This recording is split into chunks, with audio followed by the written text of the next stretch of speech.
Selamat pagi dan saya akan minta maaf sebab saya sediakan presentation saya dalam bahasa Inggeris, dan kalau saya cakap bahasa Melayu, satu, kamu tidak faham, dua, kita akan lebih masa. Tapi di tempat-tempat kadang-kadang saya akan cuba cakap dalam bahasa Melayu lah. Okay? So the first thing I must mention is that the topic is actually about the orang asli of Peninsular Malaysia only. I'm not talking about Sabah and Sarawak because the experience there is far more advanced and very different. So as you know, the orang asli, like all other indigenous peoples, are attached to a particular customary lands. It is a specific ecological niche, a geographical space that. Sorry,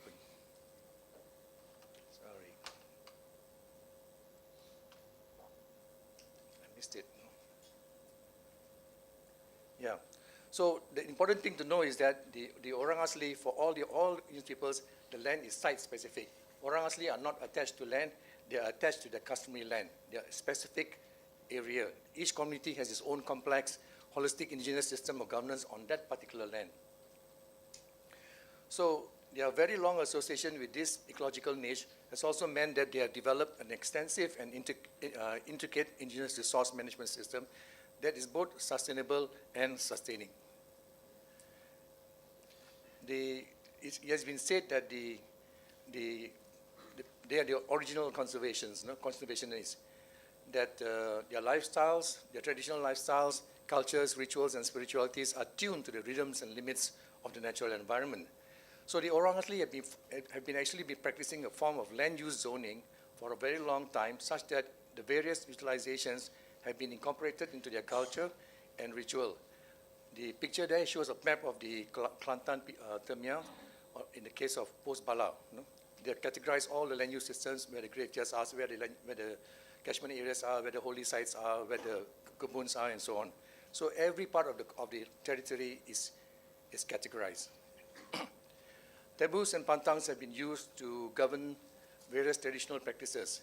That they have practiced this repeatedly over a very long time, and these practices have not caused environmental damage. It's a case in point. A good example is the practice of seasoning, or hill rice cultivation, or rotational agriculture. There's a lot of science in this, as I'm sure you're aware. I think it is no longer being said that such activities are destructive to the environment, apart from the fact that the acreage now is getting less and less because of a variety of reasons. In fact, in a quick study we did in Perak, in Legap, the post-Legap area in eastern Perak, where seasoning was still actively practiced by the Termias there, we found that the area taken up by logging roads was more than what the Termias used for hill cultivation. And yet, the orang asli get the blame for forest destruction. And logging roads are totally useless for at least 15 years, as you know from Professor Chin's report. The orang asli also acknowledged to have vast, insightful knowledge of their ecosystem, such that it is commonplace today for researchers and conservationists to always seek out the elders for this wisdom and experience. In Tasik Chini, you know what happens in Tasik Chini, right? Many problems there. But when I asked the headman there, Batin Awang, why is it that the lotus plants are not generating fast? Of course, all the various reasons given by the others are also valid, like the flow of the water from the Pang River, the weir, and so on. But they said there's one thing that the scientists don't really know. We tell them, but they don't want to listen. And what was it? They said when you have these kechut plants on the water level, very high level, what happens is that the monkeys can now walk on the water and reach the lotus fruits and eat the seeds. Before, when there was no kechut, they drown or they just have no access. So now the seeds have no chance to go down to the bottom because the monkeys get to it first. But nobody is listening to the batin because, in that sense, you know what I mean? Anyway, so sometimes their knowledge are rejected when a seemingly more qualified entity is given more credence. In one case, this had very grave consequences for the orang asli and the surrounding people. This was the case of the death of a Jahai man by a tiger. This was in 1998. Tualang, the Jahai, the guy there, he was out collecting petai on his own one night, and when he never came back, the people went to look for him. There, they found signs of him, of the struggle, him trying to climb the tree, claw marks, and the body being dragged about 200 meters to a lower area. His head injury, a bite there, and of course, bruises on his leg and so on, because apparently he had tried to climb the tree, fell down, and then the tiger got him and dragged it up. So it became a police case, no? Became a police case. But you know what happened? The policeman, because the postmortem was required, the doctor from KL came and did a postmortem. He said, it cannot be a tiger attack, you know? It must be murder, manslaughter. Because if a tiger attacks you, it will eat the whole body, it won't leave you anything around. So the orang asli were accused of killing their own kind, okay? And then the policeman told me, the officer, no? I said, everybody knows it's a tiger, all the signs are there. But he said, who knows better, you or PERHILITAN? According to PERHILITAN, there are no tigers there. That's not true, because according to PERHILITAN, they said there are tigers there, but they were using PERHILITAN as an excuse, see? So what happens? Nothing was done about the tiger issue until 3 years later when another Malay bird planter was killed. That's when things started moving. So this is what's happening when you don't listen to people who know better, no? Because you treat them as, for various reasons, but I won't go into detail for that. Anyway, so the University of Nottingham researchers also found the value of forest gardens among the Chewang community in Crow Wildlife Reserve, both for humans and for wildlife. In essence, therefore, the kind of conservation applied by the orang asli is one of wise use rather than non-use of the environment. Nevertheless, traditional knowledge born out of a long experience with nature dictates that the orang asli regard himself as an insignificant part of the natural world, not its laws. So it's no coincidence, therefore, that the majority of the forested or conservation areas remaining today are where the orang asli live. On the left side is your conservation areas, protected areas. On the right side, every dot is 100 orang asli, according to the census report. So you can see the correlation. So the orang asli are still, is precisely because the orang asli are there, that's why you have your areas to conserve and protect. And Noam Chomsky, the philosopher, he said it very succinctly. It is pretty ironic that the so-called least advantaged people are the ones taking the lead in trying to protect all of us, while the richest and most powerful among us are the ones who are trying to drive the society to destruction. And I should say that, 30 years ago, IUCN, and then later on the CBD, and then later on the, the United Nations Declaration on Rights of Indigenous Peoples, all gave protections, all gave suggestions that you must have collaborative management, you must have joint protected area management, and also 30 years ago, more than 30 years ago. And today we are still talking about this is the way forward, this is the way forward, no? No. You must be thinking by now that I'm being too overly pro-orang asli and prone to romanticizing their traditional conservation practices. I would be the first to acknowledge the fact that there are orang asli today who no longer follow the traditional practices, but who instead are at the forefront of exploiting and profiting from their own people and the environment. In fact, this was the subject of my research thesis, how orang asli themselves exploit themselves. No? With integration into the mainstream, being the professed goal of the government, the orang asli community is being transformed from being a relatively independent, self-reliant, self-determining people to one dependent on the vagaries of money and commodity markets, developers and resource extractors, and the government. So that's why we have a changing value system today. Some of the orang asli elites and opportunists are enticed to adopt new lifestyles, which invariably lead them to surrender their traditional conservative ethics to the modern profit-driven economy.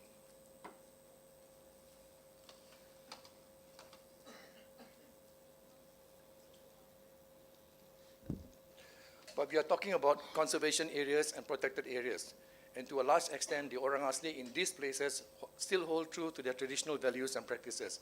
And for these orang asli, there has been nothing but an uphill battle to protect and conserve their customary territories.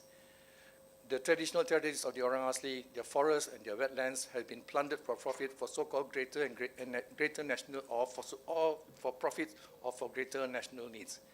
The ability to harvest forest resources for their own need or for income have also been severely curtailed. Some communities have been completely dispossessed from the traditional lands. You're very familiar with Kolaganda, the elephant center. Where the elephants are today used to be the orang asli settlement. Then they were moved across the river to this place there, across the river. And even that place there had to make way for a car park, the present car park today. So, you know, Orang Asli traditional rights, traditional resources are being taken advantage of because you can. Also, for example, in the case of the Jahais in the Belum Temenggong area, no? If you recall, in the 1970s, 77, when the dam was built, the Orang Asli were resettled from Banding, from Pulau Tujuh, from where the jetty is today, because it's not safe for them to stay there anymore. You know, the water is coming up. Huge problems there. Many people died of disease. They just couldn't cope. All the resettlement promises of agriculture, electricity, houses have not been met until today.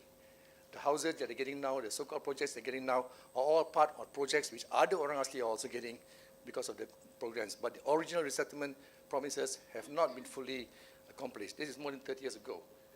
So, but now these areas which the Orang Asli were asked to leave are now deemed safe to be for people who can buy multi-million-dollar bungalows, no? For tourists and so on. And when Orang Asli, because of the pressure on land, open up new areas in the lake, in the Temenggong area, they are accused of opportunistic expansion and environmental destruction. Tasik Chini was given the UNESCO Biosphere Reserve status some time back, but mining and logging are allowed on the lake's edge today, until today. If the Orang Asli were to do this, I would expect the authorities to come down hard on them, fast. Then we have Kampung Selao in the PITC area, the Perak Kelantan border, no? The Orang Asli there are facing a lot of poachers who come in this particular case with guns, no? They report to the NGOs, they report to people, nobody takes action because their food resources are also affected. They come to fish with generators and poison and so on, so they are affected. In this particular case, when they called me, I did call the police station and they did take action because these guys came with gun and a few of them were arrested. But the issue is, they are always complaining that, you know, there are poachers coming in, but nobody is willing to take the action. Many Orang Asli are also unhappy with the new, I think, forestry rules banning them from continuing to collect, use, or sell their traditional forest products, especially patai, rattan, and durian. Now, because you say these are all forestry property, and therefore you need a permit to extract it, no? This is like banning the public from selling old newspapers or to collect besi borok, scrap metal, no? Just try to impose a mineral extraction license on those wanting to sell scrap metal, or insisting that the trading license must be applied for if anybody wants to sell the old newspapers. This is what it's like for the Orang Asli. Then, of course, there's a real threat of logging. It may not be in the protected area, but such activities influence how the Orang Asli perceive how their rights are being respected by their authorities and the government. But even on a small scale, logging can have major impacts, no? I think I'll give you one example, how it affects the wildlife.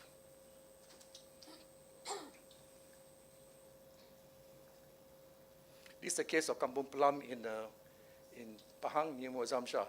The Jakuns there live in a swamp area, pit swamp area. For most people, this is very inhospitable and, you know, not a good place to live. But for them, it's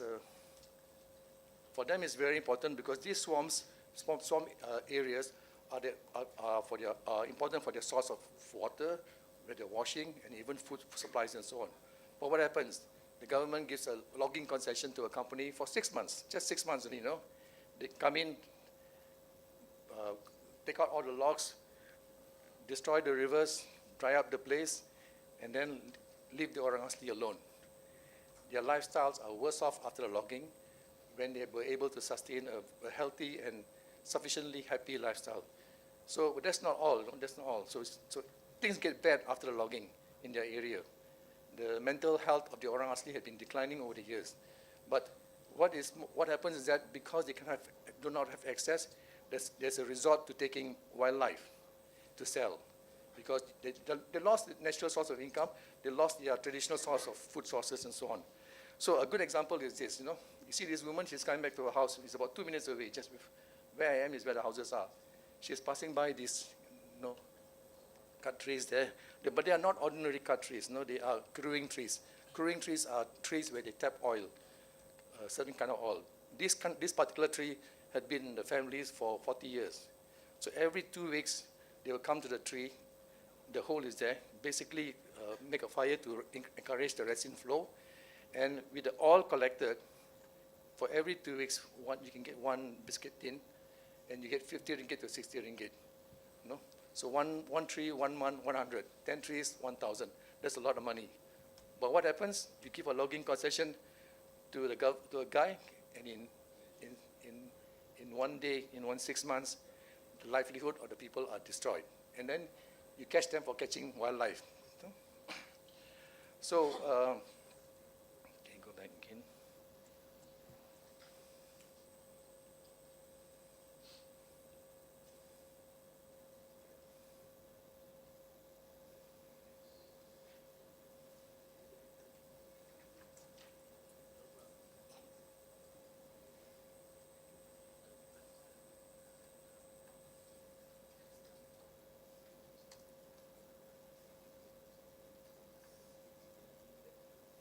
Okay.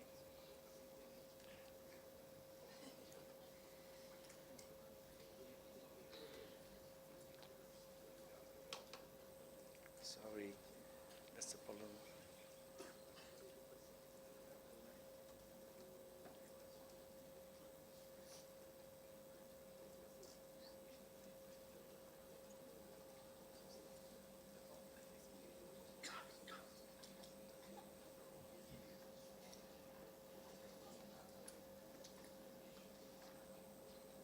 So, but the orang asli have not been keeping quiet. No, they've been forced to bring, and this is where it's very important for people who are involved in protected areas and conservation areas and even in forestry areas, because there have been contestations in the court, and in 3 very important cases, the orang asli have won, and it has implications for conservation areas. In the first case, what do you call it? In the one case is the Bera case, Kampung Bukit Rock and Kampung Ibam in Bera, Pahang. It's called the Mawan Nohing case. No? Here the orang asli were living in the land, about 5,000 acres, recognized by the government in 1974, but not gazetted. No? Then basically one part across the river, another part, the village being cut into half. One part they settled, one part they were settled there before, but moved over to this side. But on the other side, there were forests, there were dusuns, there were graves, and so on. And then there was logging on there. The orang asli protested, and then they found out that what do you call it? The land had been given to Felkra settlers, neighboring villages, no? Okay, neighboring villages, not for the orang asli, but for non-orang asli, for the Malays nearby. So the people got very angry. No action taken. Action was taken, promises made by the MP, but in the end, nothing was done. So they went to court. So basically, the judge went to court and so on. So you're talking about a big area, On this side is where they are claiming. This side is where they are. Sorry, this side is where they are settled today. This side where they're claiming where they settled before, the graves also on. So what happened is that the orang asli gave a lot of evidence, proofs, and so on. As far as evidence was concerned, no problem, because we have documentation, we have archival records that there was nobody there except the Sakai, the Aborigines, living in the areas, 1800s and so on. But the government finally came up with a contention saying that, but in 1923, that whole area, there's a line there, it was created as a Malay reserve. 1923, not 1970, 80. So we thought there was a stumbling block, because no judge would want to cancel a Malay reserve to give to the orang asli. But I did my research and I found out that how was the Malay reserve created? A young British officer sitting in Pekan, who was then the capital in Pahang, he decided to protect the poor Malays because the other rich Malays and other non-Malays were eyeing lands of the Malays, and decided to create Malay reserves for 270 miles of the Pahang River, 3 miles on the west bank, 3 miles on the right bank, without going to the ground, without knowing who was there, So a Malay reserve was created on title land, which the judge deemed was orang asli customary land, but under common law. What did he decide? The creation of the Malay reserve in 1923 did not extinguish the pre-existing native title rights of the orang asli under common law. And therefore, the Malay reserve has to be cancelled and replaced with its equal acreage somewhere else. and the Orang Asli area to be gazetted as a reserve. So that's a very strong thing. If a Malay reserve can be cancelled in favor of Orang Asli customary rights, what more a forest reserve? What more a protected area? And what more a protected area? This is the case of Kampung Peta in Endar Rompin. You know? The Orang Asli were living there for a long time. Kampung Endar Rompin, the rivers, the places inside Endar Rompin Park was the traditional territories. We have so much reports done before and so on. You know? But the Orang Asli were willing to work with the park, allow them to make it into a park as long as they have access to it, because there are rituals, there are sacred sites there, there are graves inside there, there are small plots are there. You know? But what did the park do? Send notices, ask them to vacate, and then no negotiation, just direct order of force, basically use the force of law. Orang Asli go to court, and guess what? For a variety of reasons, including the fact of poor opposition from the other side, the government side, the court ruled that I think about 7,000 acres are to be given back to the Orang Asli. That's how it stands now. Okay, the Court of Appeal is the government is appealed. The hearing is coming on the 13th. Don't know what happens, but that's what's happening. The Orang Asli did not ask for that 7,000 acres. They asked to have access to the park and to use it as they had been doing it for culture. What's so wrong about that? So you talk about negotiation and discussions. All that is very, very important. This is the case in Sabah, which it's not Sabah, it's not Peninsula, but Sabah, but it's also very important. I think the Sabahans will know this case, the Imahit case, in Tenom, the Muruts. The Muruts had their traditional area in one plot, which is in the forest reserve. I forget the name of the forest reserve. But anyway, what happens is that these people have already moved out for this place, but they go there every now and then to plant, to harvest the crops, and they also have the graves there.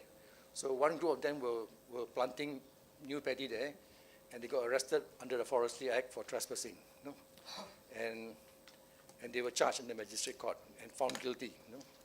They were found guilty, yes. But at the High Court, they argued on the grounds of they had native customary rights. They were there, the ancestors were there. They were going back to their traditional areas. The graves were there. All the evidence was there. So the High Court judge ruled that they had native customary rights there, and the process of the arrest and all was wrong. So release Orang Asli and recognize the customary rights. But again, even on the appeal to the Court of Appeal, and this is where the problem started. The Court of Appeal basically said the Orang Asli were trespassing under the Forestry Act. And as such, they should be charged 500 ringgit and things confiscated and so on. But the part about the native customary rights, the Court of Appeal said still stands. There's no written judgment, but they just refused to give a judgment. But that's how it is now. That's a very ambiguous case where you are caught trespassing, but at the same time you have native customary rights. But that judgment, the High Court judgment, still stands, has been used in other cases to free Orang Asli from these trespassing cases. So you have three very interesting decisions which involve protected areas or conservation areas, or forest reserves, which I think you should take into account. It's best to avoid this because the court is always the last resort and nobody wants to go to court. It's too expensive, too time consuming, and you can never be sure of the outcome. So it should become fairly obvious by now that the way forward is collaboration and not competition. A protection strategy which alienates local communities is unjust to them, and is also disrespectful of their fundamental rights. This is Ashish Kotari. If you haven't read him, I think you should. His book came out in 1996. They had one of the early conferences, and he's come up with many suggestions. Many suggestions. At the governmental level, I do not know of any instance where both parties, government and Orang Asli, have entered into collaborative management for any PA or conservation area in the peninsula. The Selangor government did commission the Selangor Orang Asli Land Reservations Enactment to be drafted in 2002, which did have provisions for co-management in forest reserves where the Orang Asli were also residing. These are the provisions. However, with a change in government and leadership after the 2013 elections, this whole thing is in the back burner. But we drafted the legislation. with Aegis Chambers kind of language, and the state government did take it up, but on the advice of the legal advisor, where they said orang asli don't have such rights, then everything goes back to the back burner. So that's what happens. That's what's been happening, you see.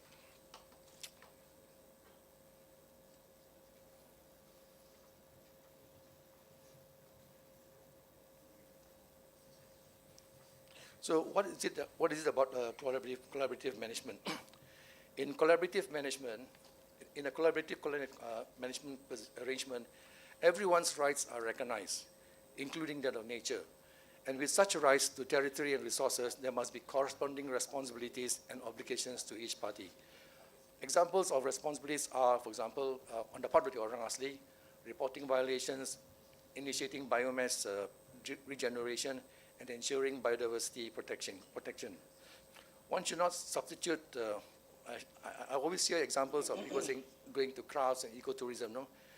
You should never see those kinds of actions as substituting collaborative management. Management is different from actions, no? And activities. Employing somebody as a guide or porter or ranger is not collaborative management.